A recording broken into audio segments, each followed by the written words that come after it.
तीन चरण डोळ्यान पाहिन रूप तुझे प्रेमे अलंगिन आनंदे पूजन भावे वाळीन म्हणे नावा त्वमेव माता पिता त्वमेव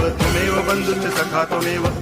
विद्या करुणं त्वमेव सर्वं मम देव कायेन वाचा मनसेन्द्रियैर्वा बुद्ध्यात्मना वा प्रकृति स्वभावात् करोमि यद्यत् सकलं परस्मै नारायणायति समर्पयामि अच्युतं केशवं रामनारायणं कृष्णदामोदरं वासुदेवं हरि गिरिधरं माधवं गोपिकावल्लभं जानकीनायकं रामचन्द्रं भजे हरे राम राम राम हरे हरे हरे कृष्ण